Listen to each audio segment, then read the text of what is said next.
लेकिन आपको क्या, आप तो प्रैक्टिकल है, आप तो किसी हुस्न परी से शादी करनी है। भाभी देवर को शादी के लिए मना लेती है और देवर मान जाता है।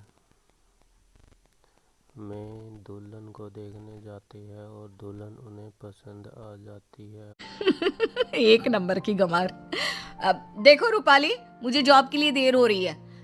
एक काम कर दो मेरा, कल पहनने के लिए कुछ भी नहीं है मेरे पास। आज से ना मेरे पहनने वाले सारे कपड़े तुम धो दिया करना, ठीक है? जेठानी देवरानी पर हुक्म चलाती और सारे काम उस पर करवाती। अरे बहू, मेरे लिए जरा एक कप चाय बना कर लाना।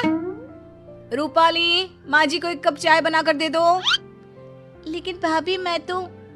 प्लीज रूपाली, मैं एक बहुत इंपॉर्टेंट काम कर रही हूँ, उसे बीच में छोड़कर नहीं जा सकती। जी ठीक है। अच्छा हुआ मैं अपने लिए एक घरेलू देवरानी ढूंढ कर लाई। अब मेरा काम बहुत आसान हो गया है। मुझे बस जॉब का काम करना पड़ता है, क्योंकि घर के काम तो प्यारी प्यारी देवरानी संभाल लेती है। वाह जी वाह, कितनी समझदार हूँ मैं।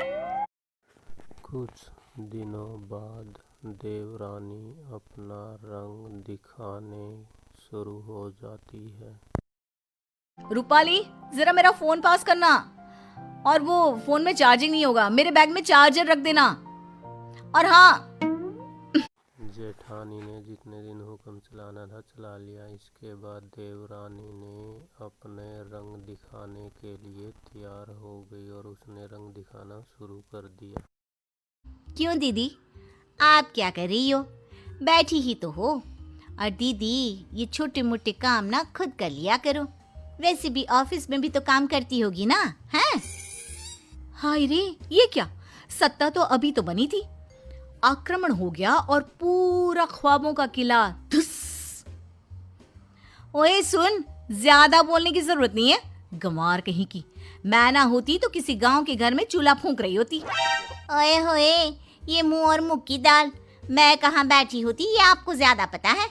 मेरी सुंदरता और गुणों की चर्चा 7 समंदर पार तक थी, तो मैं कहाँ होती ना, इसकी चिंता तो आप छोड़ ही दीजिए।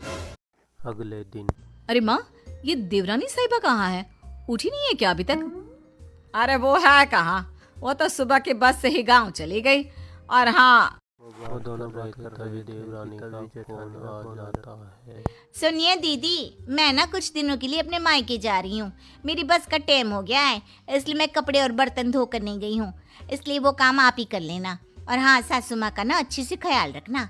कमाई के चक्कर में ना हवाई मत हो जाना। हाय रे, जेठानी के पैरों तले जमीन खिसक जाती है। क्यों क्यों क्यों नहीं करके गई हो? और माँ जी ने हाँ बोला था क्या जाने के लिए? और तुम्हें मुझसे पूछना चाहिए था कि जाऊं या नहीं।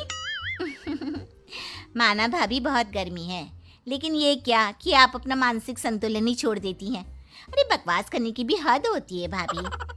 अच्छा, तो तुम वापस आओ, काम पूरा करो और फिर जहाँ जाना है जाओ। सास खड़ी खड़ी वहाँ सब सुन रही होती है और वो समझ जाती है कि किस मकसद से जेठानी ने देवरानी लाई है।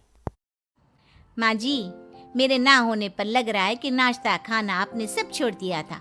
कैसी पतली हो गई है इतने दिनों में। अरे कौन देगा मुझे खाना, वो तो नौकरी करती है। तू भी किसके भरोसे छोड़कर चली गई मुझे? अरे क्या करती माँ जी, माँ की तबीयत खराब थी ना तो गई थी, वरना नहीं जाती।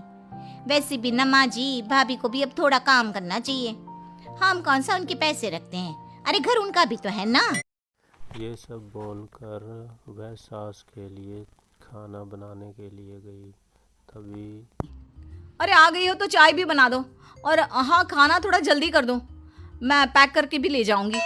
सास को गुस्सा आता है। देख बड़ी बहू, तुम दोनों ही मेरी बहुएं हो, छोटी ही काम करती रहे ये ठीक नहीं। अरे तो मैं क्या करूं, मैं कमाती हूँ, मैं घर का काम नहीं कर सकती?